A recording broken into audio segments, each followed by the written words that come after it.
نہیں کھاتا تو کبھی بھی اس شخص کے باطن میں روشنی اور نور پیدا نہیں ہو سکتا۔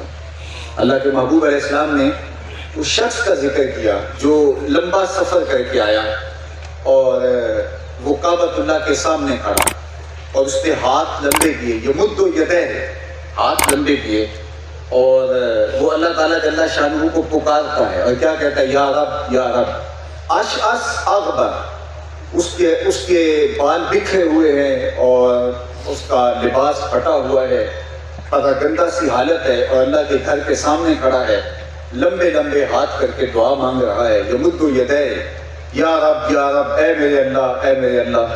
لیکن فرمایا وَمَطْعَمُهُ حَرَامٌ وَمَشْرَبُهُ حَرَامٌ وَمَلْبَسُهُ حَرَامٌ وَغُذِّيَ بِالْحَرَامِ وَأَنَّىٰ يُسْتَجَابُ لِذَٰلِكَ۔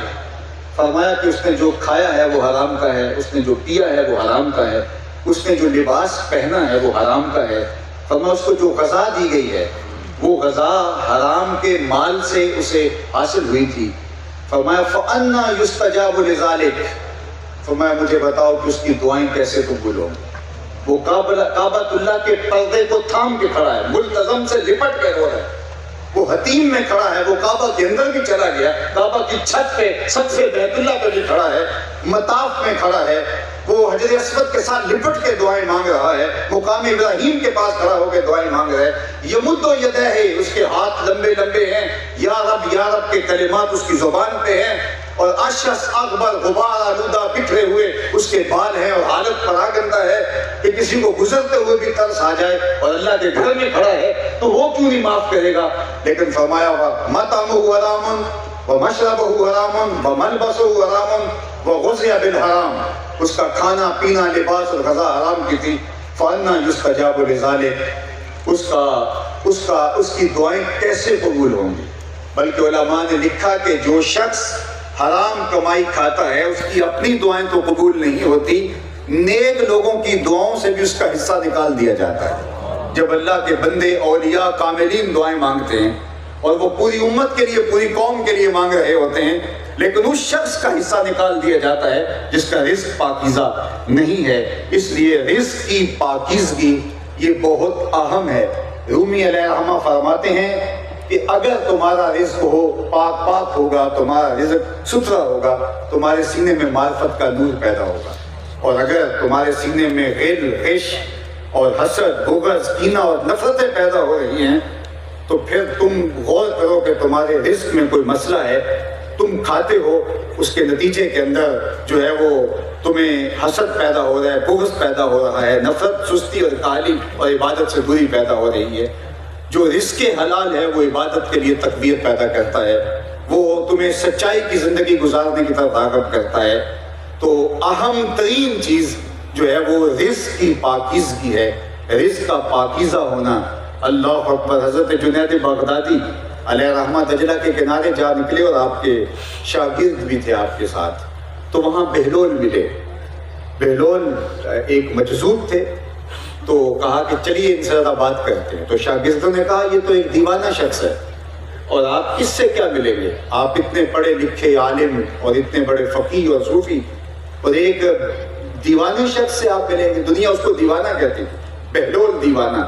لیکن سادی بولے کہ سادیا نزدیک رائے عاشقاں، خلق مجنونند و مجنون عاقل است، کہ اصل تو عاقل یہ لوگ ہیں۔ تو خیر حضرت جنید بغدادی گئے اور بہلول کو سلام کیا اور کہا کہ آپ کون ہیں؟ تو کہا میں جنید بغدادی ہوں۔ تو کہا کیا کرتے ہیں؟ کہا کہ میں پڑھنے پڑھانے کی ذمہ داریوں میں لگا ہوں، میرا شغل سیکھنا سکھانا ہے۔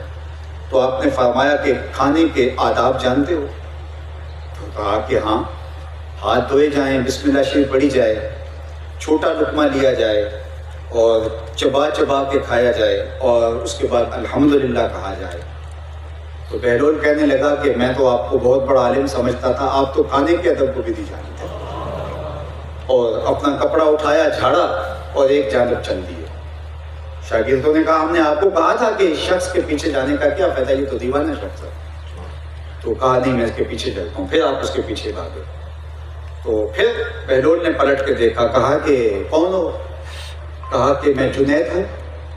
اور میں جو ہے وہ آپ کو ملنے آیا ہوں، تو آپ نے پھر ایک سوال کیا، گفتگو لمبی ہو جائے، 3 سوال کیے مختلف جگہوں پہ. تیسری مرتبہ بھی جب وہ اپنا دامن چھاڑ کے گزرے تو پھر آپ آگے بڑھے.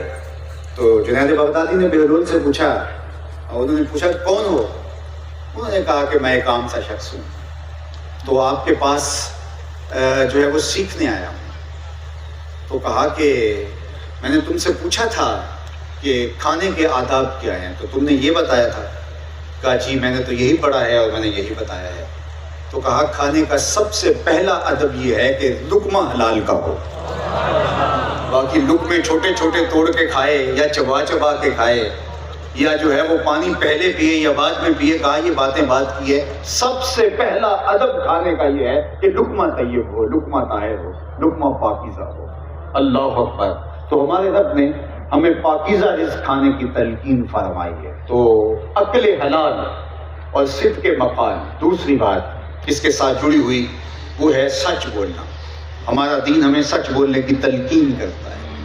آج بچپن سے لے کر لڑکپن تک، جوانی سے لے کے بڑھاپے تک ہماری زندگی کے اندر جھوٹ کہاں سے در آیا. ہمارا معاشرہ جھوٹ کو فن سمجھنے لگے گا تو ایک بچہ جھوٹ سیکھے گا. جوانی جھوٹ میں لتڑی ہوئی گزرے گی، بڑھاپا جھوٹ کے ساتھ جڑا ہوا جو ہے وہ بسر ہوگا.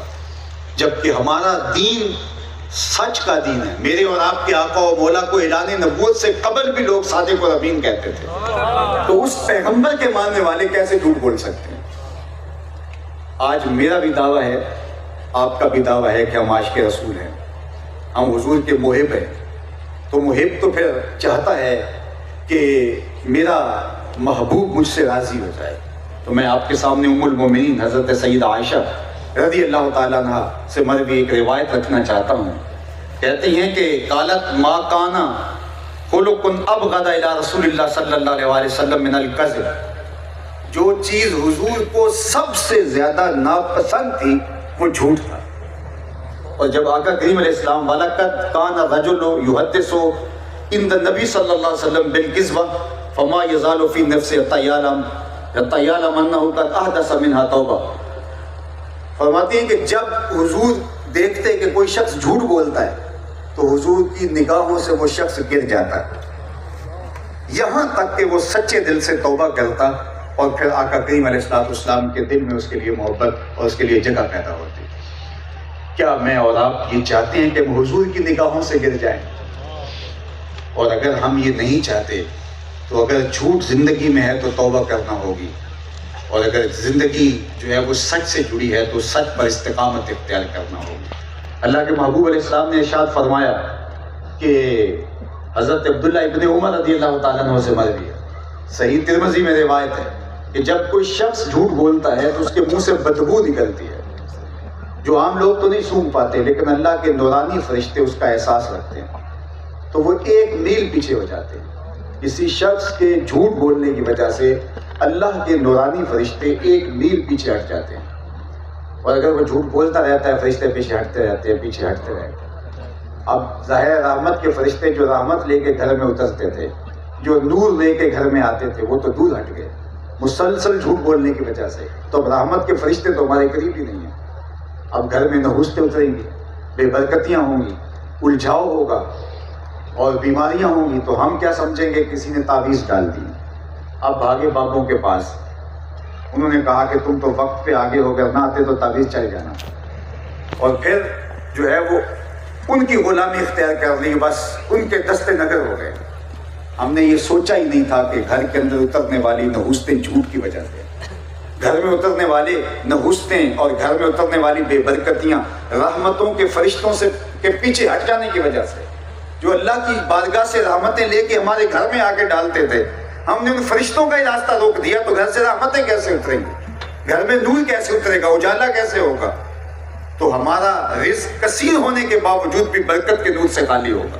رزق کی کثرت اور چیز ہے، رزق کی برکت اور چیز ہے. ہم کثرت کے پیچھے بھاگتے رہتے ہیں جبکہ ہمارا دین ہمیں برکت کی ترغیب دیتا ہے. اللہ اکبر. تو اس لیے رزق حلال طیب طاہر رزق یہ اختیار کرنے کی ہمیں تلقین کی گئی ہے. دولت اللہ تعالیٰ کی عطا ہے، اور اللہ تعالیٰ جل شانہ کے فضل اور اس کے کرم سے بندوں کو نصیب ہوتی ہے، لیکن اگر اس کے ذرائع پاکیزہ نہیں ہوگے تو یہ رزق وبال ہوگا، اور اس کا جو حساب ہوگا اور اس کے حساب کی جو سختیاں ہوں گی، وہ فرمایا گیا ہے کہ اگر یہ دولت مند اگر جنت میں گئے بھی تو غریب سے 500 سال بعد جائیں گے، حساب میں اتنے زیادہ جکڑے ہوئے ہوں گے۔